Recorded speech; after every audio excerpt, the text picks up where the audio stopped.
सब आपको वेलकम करते हैं प्रोग्राम दुनिया के सामने में। और आज का जो हमारा ये सेशन था प्रोग्राम दुनिया के सामने में, पूरी टीम की तरफ से पहले तो डिंगा शहर में वेलकम, फिर हमारे स्टूडियो में आज के जो हम स्टार्ट लेंगे कि मौजूदा दौरा हुकूमत ने गुज़िश्ता हुकूमत के मुकाबले में तफ़सील नबूवत सल्लल्लाहु अलैहि वसल्लम के हवाले से जो इक़दाम किए हैं, इस बारे में आपकी क्या राय है?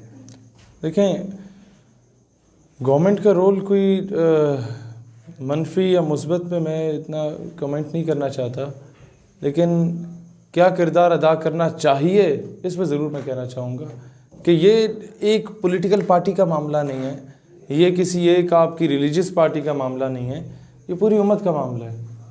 कम से कम यहाँ वो वाक़ियात पढ़ा दिए जाएँ जो मुसैलमा कज़्ज़ाब के मुकाबले में जब हज़रत उम्मे अमारा रज़ी अल्लाह तआला अन्हा के साहिबज़ादे को भेजा गया और जब उन्हें शहीद कर दिया गया, वो पूरा वाक़िया ये कौम जानती है। तो हज़रत उम्मे अमारा के पास कुछ मुनाफिक आए, उन्होंने यूं आगे ख़बर दी कि मोहम्मद अरबी ने तुम्हारे बेटे को शहीद करवा दिया।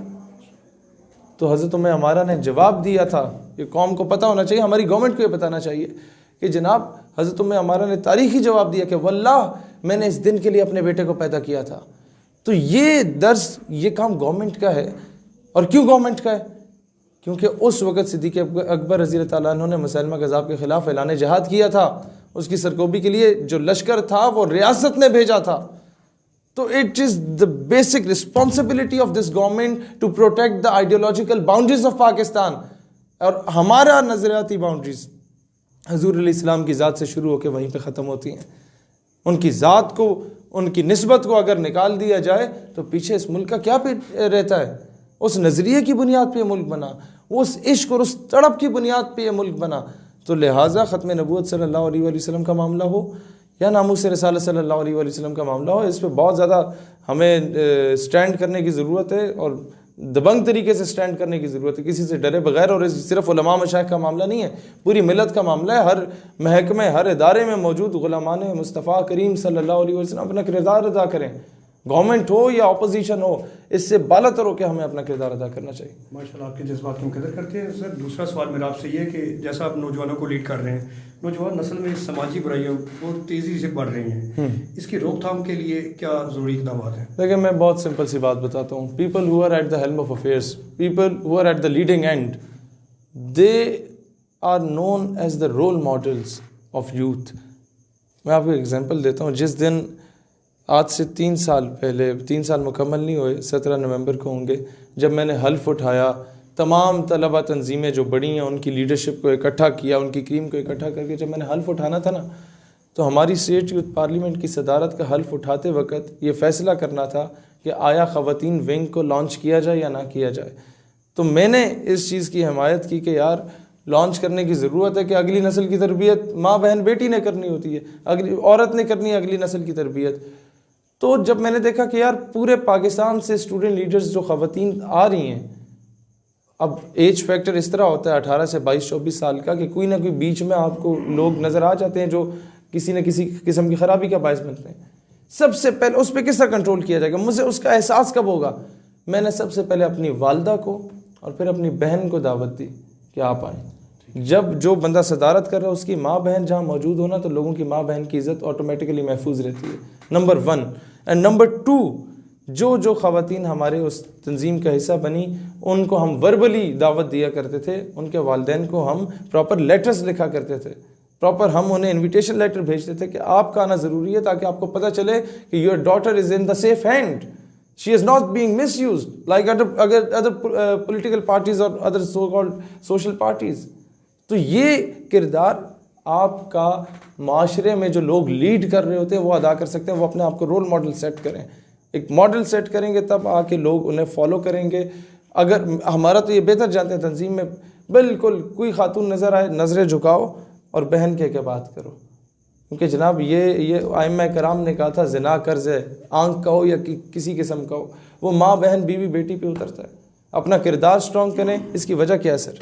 आज अगर 100 मरतबा खुदा न खास्ता मैं किसी किस्म की कैरेक्टरलेस एक्टिविटी में इन्वॉल्व होता हूँ तो लोग मुझे नहीं जानते, मेरी हैसियत औकात नहीं है। लोग मुझे इस आइडियोलॉजी की वजह से जानते हैं, लोग उस आइडियोलॉजी को बदनामी होगी, एक मौलवी साहब जो नाम नहाद मौलवी होता है, जो इस्लाम का लिबादा ओढ़ के किसी बच्चे के साथ अगर ज्यादती करता है तो उसको कोई नहीं जानता, इस्लाम की बदनामी होती है, मदरसे की बदनामी होती है। इसी तरीके से मेरी हैसियत औकात नहीं है, तो मेरे किसी किस्म के गलत फेल से मेरे मुल्क का गलत इमेज जाएगा, मेरे मज़हब का गलत इमेज जाएगा। लिहाजा ये चीज़ जब इनकलकेट की जाए इस यूथ में और ख़ुद करके बताया जाए, तब ये चीज़ बेहतर हो सकती है। सर, मसला कश्मीर पर बात करते हैं कि हुकूमत वक्त ने मसला कश्मीर को आलमी सतह पर बहुत अच्छे अंदाज में उठाया, मगर इसके नताइज ताहर मसूल ना हुए। आपकी नज़र क्या वजह है कि ये आपके घर पे कब्ज़ा हो जाता है? फॉर एग्ज़ाम्पल, अल्लाह ना करे, आप डिंगा शहर खारिया में रहते हैं, आपके घर पे कब्ज़ा होता है, मैं जाके बरतानिया में आवाज़ बुलंद करता हूँ, आपका पूरा इसमें गिरामी क्या है? मुसन्निफ शराज साहब, मैं वहाँ नारे बुलंद करूँ, मुसन्निफ शराज के घर से कब्ज़ा छोड़ दो, कोई फ़र्क पड़ेगा? कोई फ़र्क नहीं। फिर मैं चला जाता हूँ ऑस्ट्रेलिया में, नारा लगाता हूँ मुसन्निफ शराज के घर से कब्ज़ा छोड़ दो, कोई फ़र्क पड़ेगा? वह जनाब मैं इंडिया लगा जाता, कोई फ़र्क पड़ेगा? ओ भाई, आपके घर पे कब्ज़ा है, मैं जब तक मेरे पास तोप भी है, बंदूक भी है, एटम बम भी है, टैंक भी है, और मैं घर के बाहर खड़े होकर दीवार के बाहर, गेट के बाहर नारे लगा रहा हूँ कब्ज़ा छोड़ो कब्ज़ा छोड़ो, एक वक्त आएगा ना आप मुझे गाली देंगे कि जनाब ड्रामेबाजी ना करो मेरे साथ, अगर ये असला रखा हुआ है तो अंदर घुसो और जिसने कब्ज़ा किया उसे बाहर निकालो गिरबान से पकड़ के। This is the solution of Kashmir issue, इसके अलावा कोई सोल्यूशन नहीं है। कश्मीर की आवाम कश्मीर बनेगा पाकिस्तान के नारे लगाती है, बिल्कुल लगाती है, ये हम दिखाते हैं मीडिया पे, एक नारा नहीं दिखाते, वो कहती है there is only one solution and that is gun solution. वो क्यों नहीं बता रहे? और हम डिफेंड ही नहीं कर पा रहे कि यार ये फ्रीडम फाइटर है, they are not terrorist, they are not दहशतगर्द, ये अपने हकूक की जंग लड़ रहे हैं, इनके घर पे कब्जा है, इनकी माँ बहन की इज्जत को, बेटी की इज्जत को पामाल किया जा रहा है बरसरे बाजार। और ये अगर अपने खिलाफ उठने वाली बंदूक के मुकाबले में अगर कंकर उठाते हैं तो they are being termed as a terrorist. तो ये चीज़ हमें जब तक डिफेंड नहीं करेंगे इनको, आलमी सतह पे हम जितने नारे लगाएं उसका कोई मसला, वो हमें राज़ी करने के लिए ये तकरीरें झाड़ी जा रही हैं। तकरीर आप बहुत अच्छी करते हैं, तकरीर मैं करता हूँ, हम तकरीर करते हुए अच्छे लगते हैं, हमारे पास कुछ नहीं है। जिसके पास इतनी दुनिया की बेहतरीन जो है ना वो फ़ौज हो, जिसके इक़्तिदार में बेहतरीन एजेंसीज़ हों, जिसके इक़्तिदार में एटमी क़ुव्वत हो, वो वज़ीर आज़म भी सिर्फ तकरीर करे तो मुझे ज़रा दुख होगा। तो सब कुछ होने के बावजूद फिर वही बात कब्ज़े की, तो क्या हमारा इतना मुल्क ताकतवर नहीं कि उस कब्ज़े को वापस ले सके? बहुत ताकतवर है, बल्कि पूरी उम्मत को हमसे उम्मीदें वाबस्ता हैं। इस कौम की माएँ बहनें बेटियाँ आज भी खाइयाँ बेलचे लेकर निकलने को तैयार हैं, सीने से बम बांध के जवान आज भी हिंदुस्तानी टैंकों पे छलांगे मारने को तैयार हैं। इस कौम के बच्चे आज भी कहते हैं, जब पूछा जाता है ना कि क्या बनोगे, वो कहेंगे मोहम्मद बिन कासिम बनेंगे, टीपू सुल्तान, अयूबी बनेंगे। क्या एक चीज़ की जो कमी है, हमारी लीडरशिप की कमी है। People who are at the helm of affairs, people who are leading the nation, वो थोड़ा सा स्टेप लेना, स्टेप फॉरवर्ड हो, वो थोड़ा सा आगे बढ़ें तो कौम बड़ी कुर्बानियाँ देना जानती है, कौम बड़ी शहादतें देना जानती है। इस कौम में किसी किस्म, जब आप एटमी क़ुव्वत बने, मोरक्को से लेकर इंडोनेशिया तक जश्न मनाया गया। फ़लस्तीनी बच्चा जो नारे लगाता था नहनु अबनाउल मुस्लिमीन व कुल्लु अना सलाहुद्दीन, कि हम सब मुसलमानों की औलाद है और हम में से एक सलाहुद्दीन अयूबी है, उस दिन उस बच्चे ने यह नारा नहीं लगाया, उस दिन उस बच्चे ने कंकर उठाया और इजरायली तोप की तरफ इशारा करके कहा कि do not look at the stone in my hand, look at the atom bomb in Pakistan. उन्हें आपसे उम्मीदें वाबस्ता हैं, अब आप और हम पे है कि इन उम्मीदों पे पूरा उतरते हैं या सिर्फ नारे लगाते हैं। ठीक है जनाब वाला, मेरे पास जो चौथा सवाल मैंने जो तैयार किया था आपके लिए, रियासत मदीना बनाने के दावेदार जो है, जब गुस्ताखी रसूल आसिया मलूना को रिहा कर दिया, तो आप इस अमल को किस नज़र से देखते हैं? देखें, एक तरफ तकरीर हो रही है कि मुसलमान अपने नबी पाक सल्लल्लाहु अलैहि वसल्लम से बहुत ज़्यादा प्यार करता है, एक तरफ आप दर्जनों हज़ारों की तादाद में लोगों को गिरफ़्तार कर लेते हैं। तो एक टर्मिनोलॉजी एक मिसाल दी जाती है कि action speaks louder than words, आपके अमल ज़्यादा मायने रखते हैं आपके अल्फाज से। तो ये मैं कहूँगा जो लोग भी ये फ़ैसले करने वाले हैं कि इंटरनेशनल प्रेशर में आके जब तक फ़ैसले करोगे, वो आपसे अपने जूते भी पॉलिश करवाएंगे और गाड़ी भी पॉलिश करवाएंगे। और जब आप बराबरी की सतह पर रह के बात करोगे और डोनाल्ड ट्रंप की तरह जो उसने ख़त लिखा था या बरदगान को, और उसकी तरह गैरत दिखा के ख़त को फाड़ के रद्दी की टोकरी में फेंक दोगे ना, उस दिन दुनिया को थोड़ा सा डर भी लगेगा कि नहीं यार वो शेर फिर बेदार हो रहा है। ये वो मामला है। ठीक है सर, बराबरी की सतह पे जीने की बात है। कहा जाता है कि माजी में दीनी जमातों को अपने मकासद के लिए इस्तेमाल किया जा रहा है, और इस बारे में आप क्या राय देंगे? या यूं ही ये लोग इस्तेमाल होते रहेंगे, या इसमें बेहतरी के लिए हुकूमतें? असल में कसूर हमारा अपना भी है और दीनी जमातों का भी है।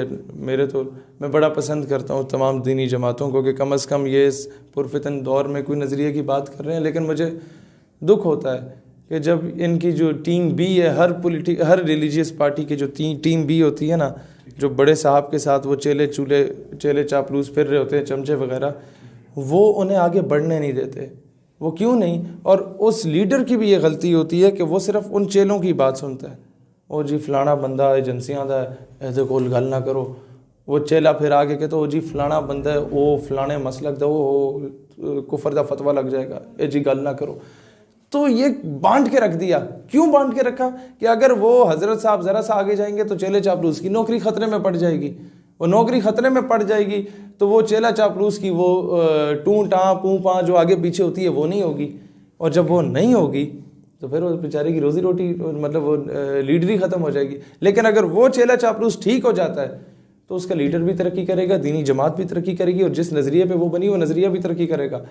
इस पे सबसे ज़्यादा तमाम मजहबी जमातों को रोका जा रहा है टीम बी की जानिब से, जो उनकी दूसरी टीम होती है, यही चेलों की जानिब से, फ़लाँ से बात ना करो, फ़लाँ से इल्हाक ना करो, फ़लाँ से इत्तेहाद ना करो। और जब तक इत्तेहाद नहीं हुआ था उस दौर में भी शाह नूरानी, मुफ्ती महमूद और ये आपके काजी हुसैन अहमद, दूसरी तरफ ये आपके थे मौलाना अब्दुल सत्तार खान न्याजी रहमतुल्लाह अलैह, ख्वाजा कमरुद्दीन सियारी रहमतुल्लाह अलैह, ये वो हस्तियाँ थीं, ये मुख्तलिफ मकातब फ़िक्र के लोग इकट्ठे हुए थे। तब जाके 1970s में Qadianis were declared as a non Muslim minority. यूँ 1.5 ईंट की मस्जिद बनाने से कुछ नहीं होना। याद रखें, ये 1.5 ईंट की मस्जिद चमक जाएगी लेकिन वो मकसद तक आप नहीं पहुँच पाएंगे। सर गुज़िश्ता दिनों में भारतीय मीडिया सारे तकरीबन आपके खिलाफ हुआ, तो सर मैं ये इस लेके जाऊँगा आपको कि जिस तरह जो 5 किलोमीटर कश्मीर परचम लहराया गया वो काबिल दाद है, लेकिन इसके जो अमल के क्या मकासद? देखें, सबसे पहले तो this is the least what we can do for Kashmir. First of all we are waiting for the decision और फॉर द क्या कहते हैं कि ऑर्डर्स ऑफ द गवर्नमेंट, कि वो ऑर्डर करे। पूरी कौम तैयार है बॉर्डर पे जाने के लिए, पूरी कौम तैयार है। वो कश्मीरी खुद LOC पे पहुंचे हुए हैं, वो कहते हैं हम तैयार हैं, हमें ऑर्डर दो यार, तुम हमारी क़यादत करो। दूसरी बात हम गवर्नमेंट जब तक कोई उस तरह नहीं करी, हमने कहा यार 5 किलोमीटर लंबा झंडा लहराना, this is the least what we can do for Kashmir. ये हम कर सकते हैं अपनी हैसियत में रह के कि 5 किलोमीटर का जब लंबा झंडा लहराया गया तो वर्ल्ड रिकॉर्ड तोड़ गया, वर्ल्ड रिकॉर्ड तोड़ गया। ड्रोन से उसकी वीडियोस बनी तो ये इशू इंटरनेशनलाइज हो गया। हम पाकिस्तानी झंडा भी लहरा सकते थे, हमने कश्मीरी झंडा लहराया कि वही पाकिस्तानी झंडा हमने समझा कि यार हम और कश्मीरी एक हैं। वो कहते हैं हम पाकिस्तानी है, पाकिस्तान हमारा है, हम कहते हैं हम भी कश्मीरी हैं, वो कश्मीर हमारा है। वो झंडा हमने लहराया। उस पर कामयाबी क्या है? अभी आपने क्या इससे अमली क्या कामयाबी इससे बड़ी क्या होगी कि रात को बैठ के इंडियन मीडिया को इमरान खान की तकरीरों से वो तकलीफ़ नहीं हुई जितनी मेरे 6 नारों से तकलीफ़ हो गई है। जनाब पाकिस्तान ने नया आतंकवादी को जन्म दे दिया, पाकिस्तान पता नहीं क्या करने जा रहा है, इसका ताल्लुक फ़लाँ से है तो फ़लाँ से है। मैं तो खुश हुआ, मुझे पूरे पाकिस्तान से मुबारकबादें मिली। उन्होंने कहा यार ये दुश्मन को आग लग गई है तो अनु मुबारक हो, कम अज़ कम तुसी जो कर रहे हो कामयाब हो गए। मतलब जब तक दुश्मन आपको रिकग्नाइज ही नहीं करता, वो आपको टेररिस्ट नहीं कहता, मैं कहता हूँ आप वफादार ही नहीं हो। हीरो ये याद रखना है। कुछ लोग हमें कहते हैं जी आप पे बैन लग जाएगा। भाईजान, hero of a nation is villain of another nation. एक कौम का जो विलन होता है वो दूसरी कौम का हीरो भी होता है। तो मैं कम से कम ये शुक्रिया अदा करता हूँ हिंदुस्तान का कि तुम लोगों ने मुझे दहशतगर्द कहा है। कम से कम मेरे मुल्क की एजेंसी आप मुझे तंग नहीं करेंगी कि तू किस दा एजेंट है। सर मौलाना फजल रहमान साहब मजहबी रहनुमा, इनकी आज़ादी मार्च को कामयाब होता हुआ आप देख रहे हैं या ये भी वो इस्तेमाल हो रहे हैं? देखें, इस पे कोई किसी किस्म का बयान देना कबल अज़ वक्त होगा। और मैं आपकी जो स्टेट यूथ पार्लियामेंट उसमें हिस्सा ले रही है? नहीं, फ़िलहाल तो हमने कोई इस तरह का फैसला नहीं किया, कोई ऐलान इस तरह का नहीं हुआ। देखा जाएगा उनके मकासद क्या हैं, अगर नज़रियाती हैं तो फिर भी इस पे इजलास बुलाया जाएगा। हम कोई फ़ैसला मुशावरत के बगैर नहीं कर सकते। ज़्यादा KPK की तरफ ये लोग पूछ रहे हैं कि इसके पीछे क्या है, इनके पीछे क्या है, जो अभी तक ये इनको ना ही वो नैब वाले पूछ रहे हैं ना ही हुकूमत जो आजकल जो इशू बना हुआ है लास्ट टाइम जो देखिए मौलाना एक मंजा हुआ सियासतदान है पाकिस्तान में। जरदारी और मौलाना वह इख्तिलाफ मुझे दोनों से हो सकता है, लेकिन सियासतदान है और इनके ग्रिप है ये पंगा। सर वो हुकूमत जो है अपोजिशन से हट के हुकूमती तो ये कहते हैं कि इनको 22 नंबर मकान कोठी चाहिए। नहीं, देखें आप जब पंगे लेंगे इनके साथ तो मौलाना बेचारा, आपने देखे ना, एक तरफ खैर मैं इन चीज़ों पे कमेंट नहीं करता, फिर अब्बा जी भी नाराज़ हो जाते हैं, तो ये वक्त आने पे फिर मैं ये बात को समेटते हैं आखिर में ना, जो आपके पास होता है स्टेट यूथ पार्लियामेंट बनाने में कौन से मकासद कार फरमाए और उसके रुकनी था, हाँ, उसका तरीका क्या है? देखिए सबसे पहले तो हमने मेंबरशिप फॉर्म सारे ख़त्म कर दिए हैं। हमने कहा जो बंदा हमारे नज़रिए की बात करेगा वो हमारा मेंबर है, ये तो हमने ख़त्म कर दिया कि ये है तो ये नहीं है, ये है तो ये नहीं है। नो। नंबर 2 मकासद क्या है? हमने बनाया तमाम तलबा तंजीमों की क्रीम को उठाया, अलाइंस बनाया कि यार आपके पॉलिटिकल डिफरेंसेस हो सकते हैं, आपके मसला की तजाद हो सकता है, लेकिन 4-5 पॉइंट एजेंडा पे आपने एक होना है। नंबर 1 नामूस रिसालत सल्लल्लाहु अलैहि वसल्लम, ये बावर कराना है कि उलमा मशाइख का सिर्फ काम नहीं है, ये पूरी उम्मत का मामला है, इजमा है इस पर। Number 2 to defend the ideology of Pakistan, Pakistan की इस्लामिक आइडियोलॉजी, इस्लामी नज़रिया पाकिस्तान का दिफा करना। Number 3 to raise voice for the Muslims, for the depressed and oppressed Muslims of Palestine, Burma, Kashmir, Syria, Lebanon, Iran, Iraq, Afghanistan कि मुसलमान मजलूम जो हैं, जिनको मार भी रहे हो, ऊपर से इन्हीं गरीब को दहशतगर्द भी कह रहे हो, उन मुसलमानों को दलेर बनाना, उनका दिफा करना हर महाज पे जाके। एंड देन ये यूनिटी ऑफ मुस्लिम उम्मत मुस्लिमा का इत्तेहाद कि पूरी कौम जो अब बट गई है, यूँ तो सैयद भी हो, मिर्ज़ा भी हो, अगवा भी हो, तुम सबकी कुछ हो, बदलाओ तो मुसलमान भी हो, फ़िरका बंदी है कहीं और कहीं जाते हैं, क्या ज़माने में पनपने की यही बातें हैं? तो हमने इकबाल को वो मैसेज देना है। और एंड पे निसाब तालीम में मुस्बत तब्दीलियाँ, हमें मिस्टर चिप्स ना पढ़ाया जाए, सिंड्रेला ना पढ़ाई जाए, मोहम्मद बिन कासिम, टीपू सुल्तान, सलाहुद्दीन अयूबी, नूरुद्दीन जंगी पढ़ाया जाए, ये हमारे रोल मॉडल हैं।